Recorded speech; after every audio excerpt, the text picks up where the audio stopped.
Bismillahirrahmanirrahim. Assalamualaikum warahmatullahi wabarakatuh. Waalaikumsalam warahmatullahi wabarakatuh. Innal hamdanillah nahmaduhu wa nasta'inuhu wa na'udzu billahi min shururi anfusina wa min sayyiati a'malina. May yahdihillahu fala mudilla lahu wa may yudlilhu fala hadiyalah. Asyhadu an la ilaha illallah wahdahu la syarika lahu wa asyhadu anna Muhammadan 'abduhu wa rasuluh. Allahumma shalli ala sayyidina Muhammad wa ala ali sayyidina Muhammad kama shallaita ala sayyidina Ibrahim wa ala ali sayyidina Ibrahim wa barik ala sayyidina Muhammad wa ala ali sayyidina Muhammad kama barakta ala sayyidina Ibrahim wa ala ali sayyidina Ibrahim fil alamina innaka Hamidum Majid. Alhamdulillahirabbil alamin. Bapak Ibu, kawan-kawan yang berbahagia, ustadz-ustadzah yang dirahmati Allah Subhanahu wa taala. Alhamdulillah, bersyukur kepada Allah Subhanahu wa taala, kembali kita diberikan kesempatan oleh Allah Subhanahu wa taala untuk bermuhajahah, untuk thalabul ilmi, sama-sama kita belajar, saling mengingatkan dalam kebaikan, saling mengingatkan dalam ketakwaan, saling mengingatkan dalam kesabaran. Malam hari ini, kawan-kawan yang dirahmati Allah Subhanahu wa taala, yang berbahagia, ustadz-ustadzah, kita mengambil tema terkait dengan doa. Yang malam hari ini kami beri judul 9 doa yang menginspirasi kehidupan. Harapan kami adalah agar kita bisa belajar dari doa-doa tersebut yang terkait dengan kehidupan kita sehari-hari. Salawat dan salam tidak lupa kita aturkan pada qudwatuna Nabi Muhammad SAW, keluarga beliau, para sahabat, dan juga orang-orang yang senantiasa istiqomah di jalannya. Semoga kita semuanya termasuk dalam golongan orang-orang yang selamat, yang kelak akan mendapatkan syafaat dari Rasulullah SAW di yaumul akhir nanti. Allahumma amin.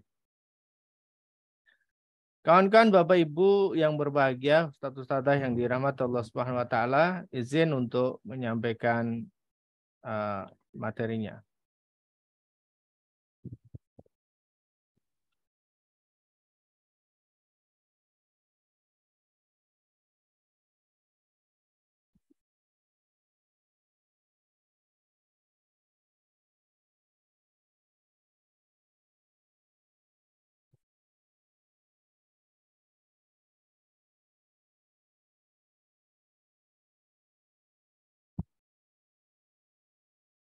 Baik, bismillahirrahmanirrahim. Bapak Ibu, kawan-kawan, inilah materi 9 doa yang menginspirasi kehidupan.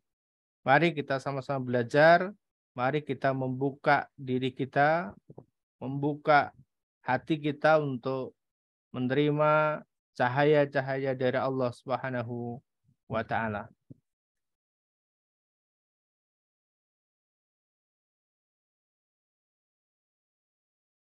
Kita awali dengan mukadimah, bahwasanya kita sudah pahami, kawan-kawan, Bapak Ibu semuanya, bahwa rumus dari sebuah doa itu sebenarnya ketika doa sudah terucap, maka doa itu pasti akan dijabah oleh Allah Subhanahu wa taala.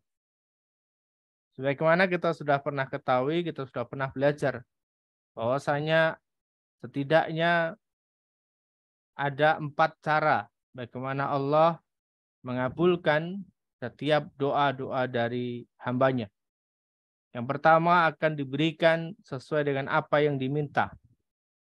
Yang kedua, akan ditunda oleh Allah Subhanahu wa taala sampai waktu yang pas nanti akan diberikan oleh Allah. Dan yang ketiga, diganti dengan yang jauh lebih baik lagi. Jauh lebih baik dari apa yang kita minta. Dan yang keempat, akan dibalas di akhirat oleh Allah Subhanahu wa taala. Nah, kita bisa belajar Bapak Ibu kawan-kawan bagaimana Allah Subhanahu wa taala berfirman dalam Quran surah Al-Baqarah ayat 186. Wa idza sa'alaka ibadi anni fa inni qarib. Fa inni qaribun ujibu da'watad da'i idza da'ani falyastajibu li wal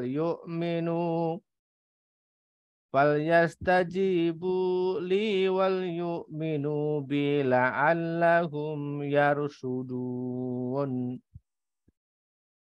Yang artinya Bapak Ibu kawan-kawan, mari kita coba telah bersama. Dan apabila hamba-hambaku bertanya kepadaku tentang aku, maka jawablah bahwasanya aku adalah dekat. Jadi kita dengan Allah Subhanahu wa taala itu sebenarnya adalah sangat dekat.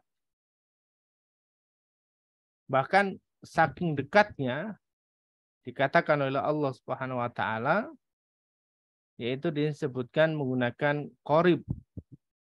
Maka kenapa seringkali dalam bahasa Indonesia kita menyebutkan orang-orang yang dekat, kawan-kawan yang dekat gitu ya, lebih dari sekedar teman, kita sering menyebutnya sebagai teman karib ataupun kawan karib, karena saking dekatnya sebuah hubungan ini. Begitu juga dengan kita dan Allah Subhanahu wa taala sebenarnya juga sangat dekat saja. Nah, aku mengabulkan permohonan orang-orang yang berdoa apabila ia mohon kepadaku, kata Allah Subhanahu wa taala ya dalam firman-Nya ini. Maka hendaklah mereka itu memenuhi segala perintahku dan hendaklah mereka beriman kepadaku agar mereka selalu berada dalam kebenaran. Sehingga sekali lagi Bapak Ibu kawan-kawan, kaidahnya dari sebuah doa ketika terucap pada Allah Subhanahu wa taala maka akan dikabulkan oleh Allah. Nah, tentu ada syarat dan ketentuan yang berlaku. Apa itu? Syarat dan ketentuannya yang pertama adalah memenuhi atau melaksanakan segala perintahnya Allah Subhanahu wa taala. Begitu juga termasuk menjauhi segala apapun yang dilarang oleh Allah Subhanahu wa taala. Maka ketika kita sudah banyak berdoa kepada Allah, sudah banyak meminta kepada Allah dengan berbagai macam cara gitu ya. Dan mungkin tidak waktu yang sebentar, maka coba cek apakah sudah semua perintah Allah itu kita penuhi? Apakah semua perintah Allah sudah kita laksanakan dengan baik? Apakah semua larangan-larangan Allah sudah kita tinggalkan dengan baik? Ataukah masih suka memilih-milih amalan? Masih suka memilih-milih larangan untuk ditinggalkan? Nah, maka karena ini sebagai syarat Bapak Ibu kawan-kawan ya. Ini sebagai syarat bahwasannya doa kita akan dijabah oleh Allah. Ya hendaklah tadi memenuhi segala perintahnya Allah Subhanahu wa taala. Tentu ini juga terkait dengan menjauhi segala apa yang Allah larang. Ini syarat pertama. Syarat kedua, doa kita dijabah oleh Allah Subhanahu wa taala yaitu adalah beriman, yakin, percaya bahwasanya Allah mendengar doa kita, bahwasanya Allah mampu mengabulkan doa dan keinginan kita, bahwasanya Allah akan menjawab setiap doa-doa yang kita panjatkan kepada Allah Subhanahu wa taala. Maka salah satu contoh bagaimana ketika kita yakin kepada Allah, yaitu adalah ketika kita sudah berdoa kepada Allah, sudah lepas doa itu, ya sudah. Tidak perlu lagi kita tagih kepada Allah. Kapan doa itu mau dijabah oleh Allah. Ya tugas kita lakukan saja. Doa terus dia. Kalau belum dijabah, belum dikabul, ya doa terus. Doa lagi gitu ya. Selama doanya kepada Allah, selama memintanya hanya kepada Allah, tidak masalah, no problem. diperbolehkan oleh Allah Subhanahu wa taala. Bahkan doa ini adalah ibadah yang tentunya akan dihitung oleh Allah Subhanahu wa taala sebagai ibadah. Akan dihitung oleh Allah Subhanahu wa taala, akan dicatat oleh Allah dan akan dibalas oleh Allah Subhanahu wa taala. Nah, ini kawan-kawan ya. Jadi saya ulang sedikit, setiap doa kita itu akan dijabah oleh Allah Subhanahu wa taala dengan syarat kita memenuhi atau melaksanakan semua perintahnya Allah dan juga tentu menjauhi larangannya. Dan syarat yang kedua adalah yakin ataupun iman kepada Allah Subhanahu wa taala. Yakin bahwa doa kita didengar oleh Allah, yakin bahwasanya Allah mampu mengabulkan doa kita, dan yakin bahwasanya doa kita akan dikabulkan oleh Allah Subhanahu wa taala. Nah, ini adalah sebagai pembuka kita.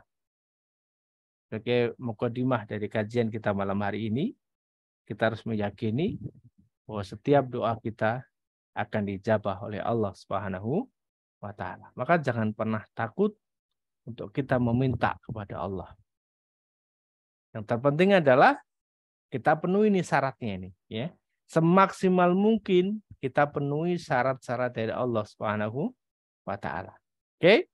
Bapak Ibu, kawan-kawan yang berbahagia, ustaz-ustazah yang dirahmati Allah Subhanahu wa taala, kita akan coba belajar ya dari sejarah terkait dengan doa-doa yang ini bisa menginspirasi tentang kehidupan kita. Yang pertama adalah doanya Nabi Adam alaihissalam. Kawan-kawan, Bapak Ibu yang dirahmati Allah Subhanahu wa taala, ustaz-ustazah, Nabi Adam pertama diciptakan oleh Allah Subhanahu wa taala, ditempatkan di surganya Allah. Surga yang penuh dengan kenikmatan, surga yang penuh dengan berlimpahnya nikmat yang luar biasa. Bahkan kemudian Nabi Adam alaihissalam diberikan pasangan. Yang kemudian Nabi Adam dan pasangannya Siti Hawa ini berada di surganya Allah, dilayani setiap apa yang menjadi keinginannya, maka sudah ada yang melayani. Akan terpenuhi semua keinginannya. Bahkan tidak harus pergi, tidak harus meninggalkan tempat. Ketika meminta sesuatu, pasti akan diberikan oleh Allah Subhanahu wa taala. Sudah ada yang melayani. Luar biasa nikmatnya ketika kita berada di surganya Allah Subhanahu wa taala. Kita bersama-sama berdoa kepada Allah kelak agar kita semuanya dimasukkan dalam surganya Allah Subhanahu wa taala. Tidak hanya kita, tetapi dengan keluarga kita. Tidak hanya dengan keluarga kita, tetapi dengan seluruh anak dan keturunan kita, sama-sama kita masuk dalam surganya Allah Subhanahu wa taala. Allahumma amin. Nah, lantaran goda setan yang kemudian membuat Nabi Adam dan Hawa ini, ya, Adam dan Hawa tergoda dan kemudian tergelincir dalam dosa. Yang kemudian oleh Allah Subhanahu wa taala diturunkan ke bumi. Nah, tatkala Adam dan Hawa berada di bumi ini masih belum sadar. Ya, masih belum sadar. Kenapa kawan-kawan? Masih menyalahkan orang lain. Masih menyalahkan pihak ketiga, ya. Dan ini yang seringkali kita alami juga kawan-kawan. Ketika kita punya persoalan, kita punya permasalahan, bukannya menyalahkan diri sendiri, tetapi justru malah menyalahkan orang lain. Menyalahkan keadaan, menyalahkan teman, menyalahkan tetangga, menyalahkan pekerjaan, menyalahkan pasangan, menyalahkan anak, menyalahkan bos, dan seterusnya. Ini disebabkan ini, saya begini disebabkan ini, dan seterusnya, dan seterusnya. Nah, kalau ini kita lakukan, maka bukannya persoalan kita selesai, bukannya kita punya solusi, tapi justru persoalan kita akan semakin berat dan semakin runyam. Ya, kita bisa belajar dari kisahnya Nabi Adam alaihissalam ini, kawan-kawan. Tatkala diturunkan oleh Allah Subhanahu wa taala ke bumi, ini masih nyalahkan setan ini. Saya tidak salah ya Allah, ini bukan salah saya. Saya melakukan itu karena dirayu. Dirayu oleh setan. Saya dibujuk oleh setan. Saya ditipu oleh setan, gitu ya. Nah, ketika itu ya Allah belum berikan solusi, Allah belum berikan pertolongan. Dipisahkanlah Adam dan Hawa. Lalu tatkala Adam dan juga Hawa ini tersadar, Bapak Ibu kawan-kawan rahmat Allah Subhanahu wa taala, tidak lagi menyalahkan keadaan, tidak lagi menyalahkan orang lain, tidak lagi menyalahkan setan yang telah menggodanya, merasa bahwa kesalahan ini adalah murni atas kesalahan diri sendiri. Jadi bukan orang lain. Maka inilah yang kemudian kita harus mengikuti, kawan-kawan. Ini kita harus belajar dari sini. Ketika kita mengalami sesuatu yang nggak mengenakan, ini adalah bukan lantaran orang lain, tetapi atas kesalahan diri kita sendiri. Kita punya utang yang nggak selesai-selesai, itu bukan karena orang lain, tapi karena memang diri kita sendiri. Bukan karena kita dirayu oleh orang bank, bukan karena kita dalam kondisi yang memang tidak punya, akhirnya harus berhutang dan seterusnya, bukan. Tetapi ini semua adalah lantaran karena dosa dan kesalahan diri kita. Maka kita di sini belajar. Nabi Adam alaihissalam dan juga Hawa kemudian berdoa kepada Allah Subhanahu wa taala. Qala Rabbana dhalamna anfusana wa illam taghfir lana wa tarhamna lanakunanna minal khasirin. Lalu keduanya pun berdoa kepada Allah Subhanahu wa taala, ya Allah, ya Tuhan kami telah zalim kepada diri kami sendiri. Jika Engkau tidak mengampuni kami dan memberi rahmat kepada kami, niscaya kami termasuk orang-orang yang merugi. Jadi ini menarik, kawan-kawan. Ini menarik ya. Saya suka kalimat-kalimat doa itu begini. Jadi menarik, kawan-kawan. Kenapa? Sadar bahwa saya yang salah. Ya. Saya yang salah karena saya zalim terhadap diri kami sendiri. Bukan karena rayu orang lain tadi, bukan. Tapi karena ini kesalahan diri kami sendiri. Nah, menariknya, kemudian apa? Ini bentuk rayuan kepada Allah Subhanahu wa taala. Jika Engkau tidak mengampuni kami dan memberi rahmat kepada kami, ini bentuk rayuan. Jika bukan Engkau, jika bukan Engkau yang mengampuni kami, jika bukan Engkau yang beri rahmat kepada kami, niscaya kami termasuk orang-orang yang merugi. Ini bentuk rayuan kepada Allah Subhanahu wa taala. Jadi pujian, sanjungan gitu ya. Ibaratnya kalau kita ketemu orang tuh, ya kita mengakui kepintarannya, kita mengakui kelihayannya, kita mengakui kecerdasannya gitu ya. Ya agar apa? Agar kita itu senantiasa dekat dengan beliau gitu. Ya, jadi ini pun juga sama kan bentuk rayuan kepada Allah Subhanahu wa taala. Nah, kita pun juga boleh menggunakan doa ini untuk merayu Allah Subhanahu wa taala. Rabbana dzalamna anfusana wa illam taghfir lana wa tarhamna lanakunanna minal khasirin. Kalau dalam bahasa kita nih begini, ya Allah, saya punya utang nih ya karena salah saya sendiri, ya Allah, bukan salahnya orang lain gitu ya. Dan jika bukan Engkau yang memberikan solusi kepada kami, kepada siapa lagi kami minta solusinya, kan gitu. Jadi ini bentuk rayuan-rayuan kita kepada Allah Subhanahu wa taala, ya. Oke, kawan-kawan, ini yang pertama. Yang kedua, doanya Nabi Nuh alaihissalam. Nah, kawan-kawan, Nabi Nuh ini dakwah menyuruh kepada umatnya untuk beriman kepada Allah Subhanahu wa taala. namun hanya segelintir orang yang kemudian mau mengikuti seruan dari Nabi Nuh alaihissalam. Bahkan anaknya sendiri pun, bahkan istrinya sendiri pun tidak mengikuti dakwahnya Nabi Nuh alaihissalam. Ini sekaligus juga jadi gambaran, jadi pelajaran untuk kita semuanya kawan-kawan. Ya dalam kehidupan kita ini, dalam berpasangan, memang ada orang-orang yang laki-laki dan perempuan, suami dan istri sama-sama soleh ada. Atau dalam pasangan yang laki-lakinya soleh, istrinya kurang soleh, ada juga. Yang istrinya soleh, laki-lakinya kurang soleh, ada juga seperti itu. Dan dalam pasangan dua-duanya kurang soleh pun juga ada. Maka kita belajar dari sini kawan-kawan ya. Nah, ini pun sekaligus jadi motivasi buat kawan-kawan untuk menyeru dalam kebaikan.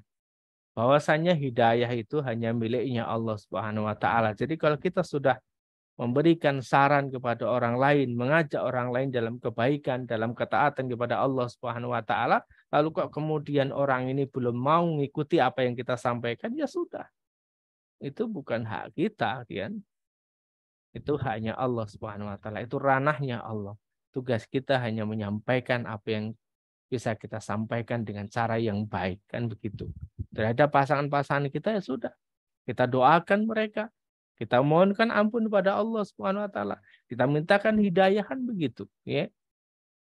Insya Allah ya, insya Allah nanti akan diberikan hidayah oleh Allah Subhanahu wa taala. Lantaran doa kita, lantaran keikhlasan kita yang terus-menerus memintakan kepada Allah Subhanahu wa taala. Ya. Nah, di sini Nabi Nuh alaihissalam berdoa, Rabbi gfirli wali walidayya waliman dakhala baitiya mu'minan walil mu'minina wal mu'minat wal mu'minati wala tazidid zalimina illa tabara. Ya Allah, ya Tuhan kami, ampunilah kami, ampunilah aku, ibu bapakku dan orang-orang yang masuk ke rumahku dengan beriman dan semua orang-orang yang beriman, baik itu laki-laki ataupun perempuan. Dan janganlah engkau tambahkan bagi orang-orang yang zalim itu selain kebinasaan. Jadi orang-orang yang mengikuti Nabi Nuh alaihissalam, yang masuk dalam bahteranya Nabi Nuh alaihissalam, semuanya akan selamat diampuni oleh Allah Subhanahu wa taala. Namun orang-orang yang mengejek, orang-orang yang tidak mau mengikuti ajaran dari Nabi Nuh alaihissalam, ditenggelamkan oleh Allah Subhanahu wa taala dalam air bah yang begitu besarnya, dan juga dibinasakan oleh Allah Subhanahu wa taala. Ya, ini doa kita harus senantiasa demikian dengan pasangan kita, dengan orang tua kita, dengan anak-anak kita, meskipun terkadang kita crash, ya apa itu crash namanya? Terkadang kita nggak cocok atau beda pemahaman, beda cara berpikir, ya sudah doakan terus, ya, doakan terus. Nanti endingnya itu adalah kembali kepada Allah Subhanahu wa taala. Itu yang dilakukan oleh Nabi Nuh alaihissalam. Ya, kawan-kawan, sehingga jangan pernah memilih-milih mendoakan seseorang itu, ya karena dianggap kita beda pemahaman, karena sering berdebat, sering adu argumen, sering nggak ada kecocokan, sering berantem, terus kemudian kita tidak mau saling mendoakan, bukan, ya. Kita harus senantiasa tetap mendoakan kepada Allah Subhanahu wa taala. Yang ketiga, yaitu adalah doanya Nabi Ibrahim alaihissalam. Ini kita anggap beliau orang yang visioner. Jadi berpandangan ke depan, berpandangan jauh ke depan. Doa-doanya luar biasa. Doa-doanya tidak hanya sekedar memikirkan diri sendiri, tapi doa-doanya Nabi Ibrahim alaihissalam ini mendoakan kepada orang lain. Salah satunya disebutkan dalam Quran surah As-Saffat ayat 100. Rabbi habli minas salihin. Ya Allah, ya Tuhan kami, Tuhanku, anugerahkanlah kepadaku seorang anak yang termasuk orang-orang yang soleh.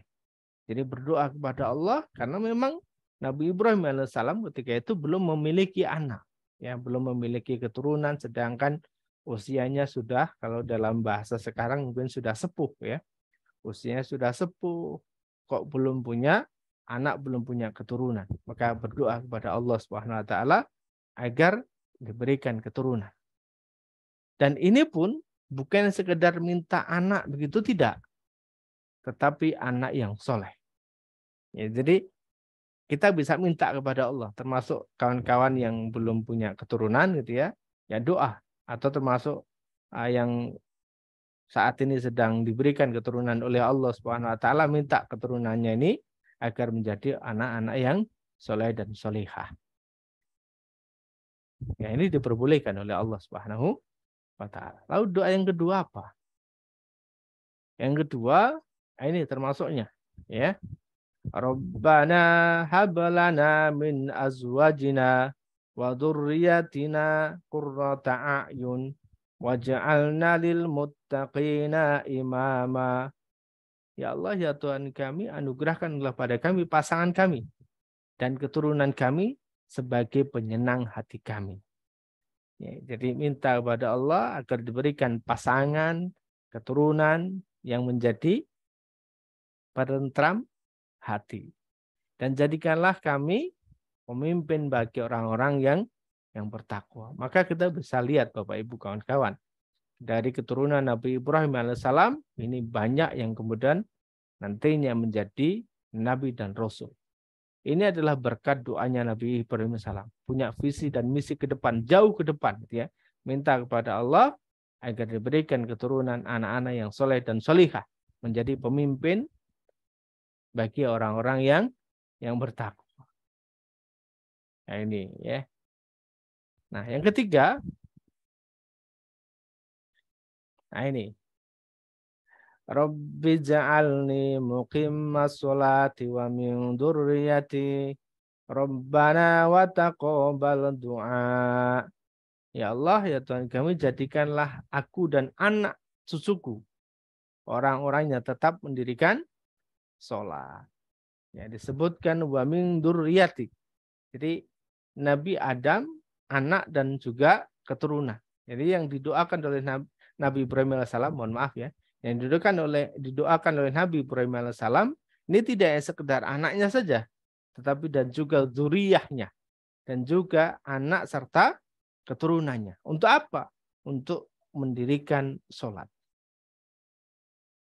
Rabbana wa taqabbal doa. Ya Allah, ya Tuhan kami, perkenankanlah doaku. Jadi Nabi Ibrahim alaihissalam ini